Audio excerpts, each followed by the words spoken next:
Hello, I'm Dr. Blair. I'm a medical consultant and I'm working with Elixinol to talk to you about endometriosis today and how CBD can play a role in the treatment and the prevention of this very difficult problem.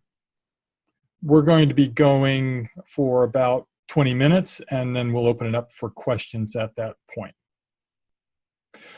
The topics that we're going to cover will be the burden of disease, the conventional causes and treatments that are available for endometriosis, as well as the endocannabinoid deficiency, which is very prominent in this disorder. We'll talk about some of the evidence for CBD's benefit, and we'll discuss some of the serving sizes, and I'll answer questions at the end. Now, in this area, we're going to look at endometriosis, but I also want to share that there are parallel concerns about adenomatosis, which is the formation of cystic type of structures that are in the uterus, as well as pain syndromes like dyspareunia, the pain with intercourse, and the pain that's associated with menses. These are similar, and they may have some overlap with endometriosis, but we're going to be focusing mainly on endometriosis. So what is endometriosis? Well, what we're talking about here is that endometrial cells will move outside of the uterus and they'll implant on other organ structures on the peritoneum inside the abdomen. That produces quite a bit of pain because not only are they present there and enlarging, they also attract nerve function. And so they're actually creating nerve fibers that go to them. They create new nerves in the area as well as a vascular supply in order to take care of their endocrine functions. There's also infertility associated with it. Perhaps that's a result of the scarring, or that may be the underlying problem that has to do with a hormonal deficit where the hormones are not working properly or the endocannabinoids are not working properly. There's menstrual irregularity and either heavy bleeding or irregular bleeding, so that this is part of the syndrome and many of the characteristics that go along with endometriosis. In addition, there's some indication that there is an increase of cancer, particularly ovarian type of cancer and some others. In addition, there's huge amount of complications that can be associated with endometriosis as a result of the therapies that are incorporated in order to try to solve this particular problem. So the problem is huge. We're talking about 10 million Americans who are affected by this disorder. And it starts as early as age 8. This is really quite incredible. And it goes on through the 40s. You would think that it would rescind after age the 40 and into the menopause, but I actually talked to some people who continue to have some of the symptoms that are associated with what is thought to be endometriosis in their condition. And that may be because although the endometrial tissue is not actively cycling, but it may have those nerve fibers and it may have that vascular supply still present. In 2002, endometriosis was estimated to cost about $22 billion, but that was 15 years ago.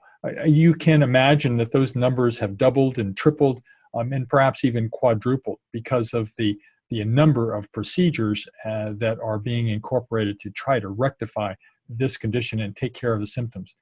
As many as 40% of patients with endometriosis are infertile, and so that's prompting a lot of them to go on to other surgery and additional consultations so that many of the costs may not be related to just the endometriosis, the pain.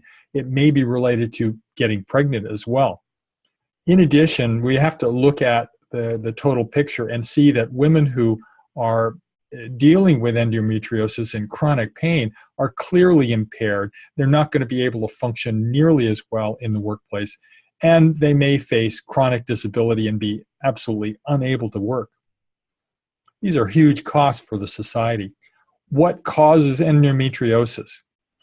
Well, there is some indication there is a genetic propensity to have endometriosis. It'll be passed down from generation to generation. But there are other theories. It's not clearly specific about what those causes are or what those genetic factors are. There's about 10 different genes that might be involved with the condition. The predominant theory is one that there's a retrograde menstrual flow, so that instead of the menses and the sloughing of the lining of the uterus near the period time coming out through the vagina, that it actually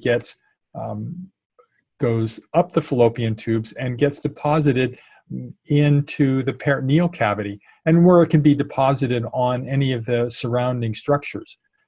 The problem with that is that some of the cell types and the characteristics of the cells are not the same. So even though it is a very popular theory and it's easy to understand, it's a little too simplistic for a clear definition of a causal arrangement. There's many more likely culprits. One of them is the peritoneal defect. And what I mean by that is that there seems to be something that is being termed a leaky peritoneum.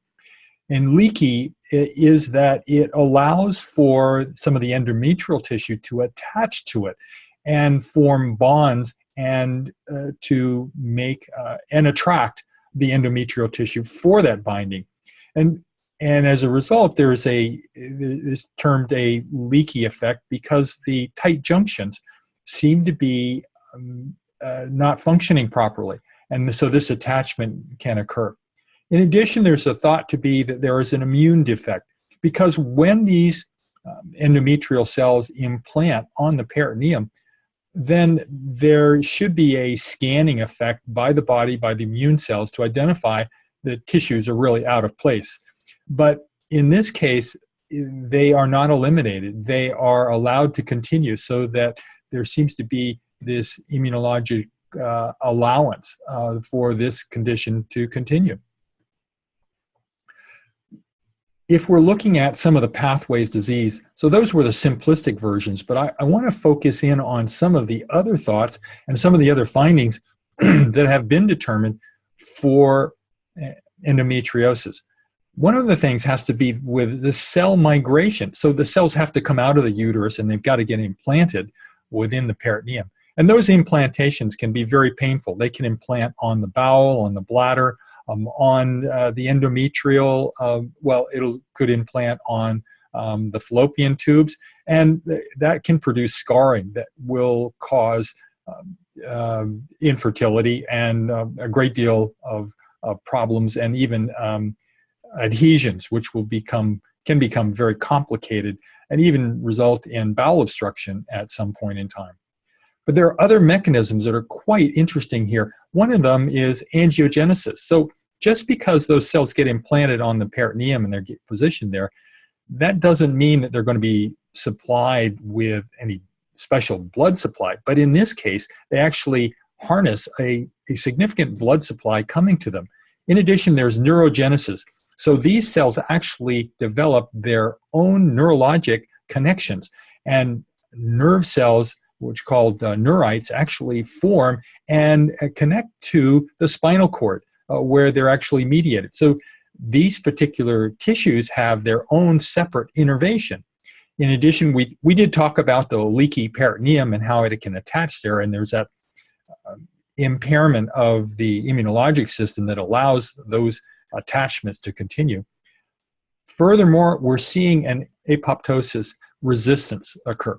So you can imagine that you have the endometrial cells, they have produced a rich endometrium ready for implantation, and then they need to disintegrate, they need to dissolve, and they need to slough. Now those cells shouldn't be staying there, they should be dissolving and disappearing. But in fact, the normal mechanisms that are involved with that allow those cells to continue. They don't go through the normal death and destruction, the natural processes that are normally there. So all of these things could play a role. And as it turns out, the endocannabinoid system is connected to all of them. The usual and the conventional treatment is really, it's for physicians have generally said, well, deal with it. Take some analgesics, take 2 aspirin, take a couple Tylenol, and work with it. There's also mechanisms for using birth control pills to regulate the period and reduce the cycles, because there is some evidence for a decreased sensitivity for progesterone on these particular cells in these women. In addition, to the hormones and emphasizing the progesterone phase, which decreases the amount of endometrial tissue. There are other drugs, and particularly pain medications that might be used. And they're even looking at drugs that would stop the formation of blood vessels, to form the angio blockers that would prevent, the same as the formation of the blood vessels, the same as what might happen in cancer and some of the immunologic diseases. Of course, there's surgery, and there's a huge amount of money that's spent on laparoscopic surgeries and procedures to remove these implants that are on the peritoneum. And of course, there's sterilization. When no results can be found, I suspect women are having their uterus and their fallopian tubes are removed, as well as their ovaries, to eliminate this vexing problem for them. So the endocannabinoid system is very, very closely involved with all of these processes. All of the mechanisms that are going on within the normal menstrual cycle are really controlled and fine-tuned using the endocannabinoid system. Now, we've seen endocannabinoid deficiency in many other disorders, whether it's irritable bowel syndrome, migraine headaches, or chronic fibromyalgia, but it's also very prominent in endometriosis, and I'll show you the evidence for that. Other control factors for the endocannabinoid system are related to the diet and drugs and toxins. They can cause disruption of the endocannabinoid system. We don't know exactly why this is happening and what these causes are, and we hope to learn more in the future. The evidence for endometriosis and the endocannabinoids is quite extensive. In the first place, we're seeing measurements of the cannabinoid type 1 receptors being very depleted. On the other hand, the anandamide and some of the stimulators and the agonists for the endocannabinoid system are quite elevated. And the enzymes that are part of the endocannabinoid system, that the ones that break down the cannabinoids, they are frequently deficient in this disorder. So you have clearly a significant imbalance. The endocannabinoid system is very important for the neurites, and they use the endocannabinoid type 1 receptors, and they are stimulated by the agonist. So the nerve formation for these particular lesions are regulated and modulated through the endocannabinoid system. The same thing is true for the blood vessels, and using the VEGF factor, which is part of that stimulation by the endocannabinoid system. Now, those cells in the endometrium have to get out, and they've got to cross past the fallopian tubes, and they have to get to the peritoneum. Why do they leave there? Why do they migrate? Once again, we know very well that that particular process is orchestrated by the endocannabinoid system. And there's a new type, at least we're aware of the GPR18, which is a new receptor that we've identified as an endocannabinoid type of receptor, which is instrumental in releasing those cells so that they can migrate. And there's another endocannabinoid, which is the NAGLY, which activates the GPR18. And this is very important for the cell migration. If those cells don't get out of the uterus and get implanted, then we're not going to have the formation of this endometriosis and these implantation. Some other evidence shows that the size of the endometriosis types of cysts that form are actually proportional to the endocannabinoid type 1 receptor, as well as the interleukin type 6 cytokine that's being produced. Now, these are important targets that we could use phytocannabinoids for, and I'll talk to you about those in a moment. In addition, we're seeing that progesterone actually acts through the CB1 receptor, and that's the way it naturally functions in making the changes that are going on within the endometrium. What we're finding in endometriosis is that the apoptosis is inhibited. We clearly understand that the endocannabinoid system is regulating much of the apoptosis and the control of the number of cells in the population. We certainly see that within the immunologic system, where the endocannabinoid system is regulating the number of macrophages and the inflammatory type cells that are circulating in the immunologic situations. So cannabidiol has the ability to provide a number of benefits in endometriosis. I've listed off a number of these benefits, particularly for the analgesia that is available for cannabidiol, the neurotransmitter regulation that is available, as well as the immunoregulation, the control of the number and the types of cells that are populating in an inflammatory situation or in the normal situation. It also has the ability to restore apoptosis to those normal cells. CBD is effective at increasing the amount of apoptosis that are in macrophages and in cancer cells. But for this type of cell, for the endometrial tissue that cycles and has a time period for activation and then dissolution, cannabidiol could restore that balance and restore that particular function in the cells. And that's been clearly demonstrated in terms of the endocannabinoids that are active in these cell types and that are not active in the endometriosis. In addition, we see good evidence for cannabidiol holding a role as a hormone regulation. And I think this is really important. A lot of the mechanisms for those hormones are probably working through the endocannabinoid system. And we've got evidence for cannabidiol working within the hypothalamus and the pituitary and adrenal axis. This should be no different. We're seeing a restoration of tight junctions. Now, I pointed out to you that in the peritoneal cavity and then in the peritoneum, this is an important function that we don't commonly think of in terms of leaky areas of the body. We usually think in terms of the leaky gut or the leaky brain. But here's another area of tight junctions that are very important to maintain in order to maintain good health. In addition, we're seeing CBD restore normal menses in many cases. And I didn't mention it here, but there's also the benefit of reducing hot flashes for women who are actually menopausal. On the right, I've put a picture of the compound that was standard procedure and the standard prescription for dysmenorrhea and painful periods that women once had in the 1890s. And in fact, cannabinoids were actually used by Queen Victoria in that same time frame. So how to use cannabidiol for this condition? Well, I like to start off with a standard of about 15 milligrams twice a day, and then adjust it early and boldly to control the symptoms. Your object is symptom control. Any of the formats are okay, just what works best for that individual and controls their symptoms. I want you to make changes to the therapy based on their response. And what I find is a very effective way is to monitor them when they're taking their first dose and give them additional guidance.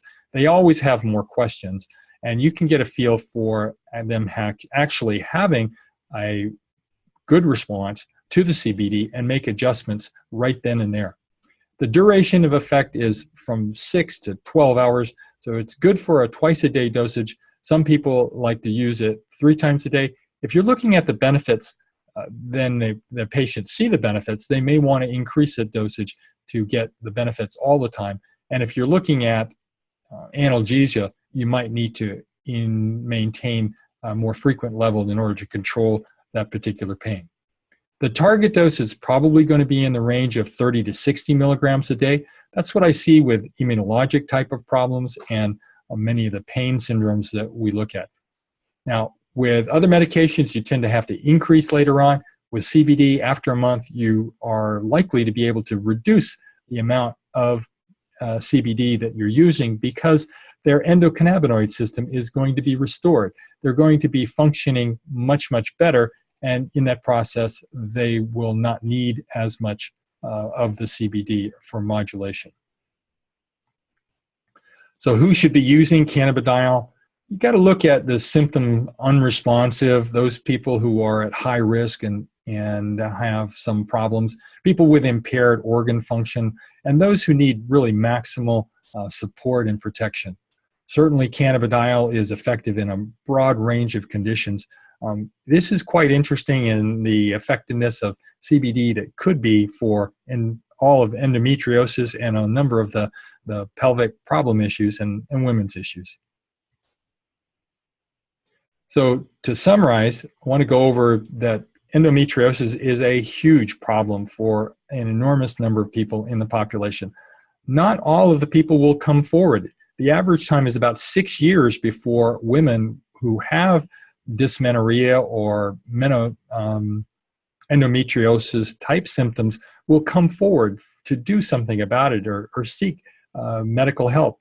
And classically, women have been considered hysterical as a result of bringing up these complaints. And so it's not well received, and it's not well accepted, unfortunately. Now, endocannabinoid deficiency is common, and in this particular syndrome, this is very much the case. And I really want to emphasize how important that is and how you can make modification of the endocannabinoid system using CBD. It addresses all of the pathways that are involved in gynecologic disorders and can get women back on their feet and functioning and improve fertility as well. CBD is supported in plenty of preclinical studies and in practice. Lots of women are benefiting from this right now.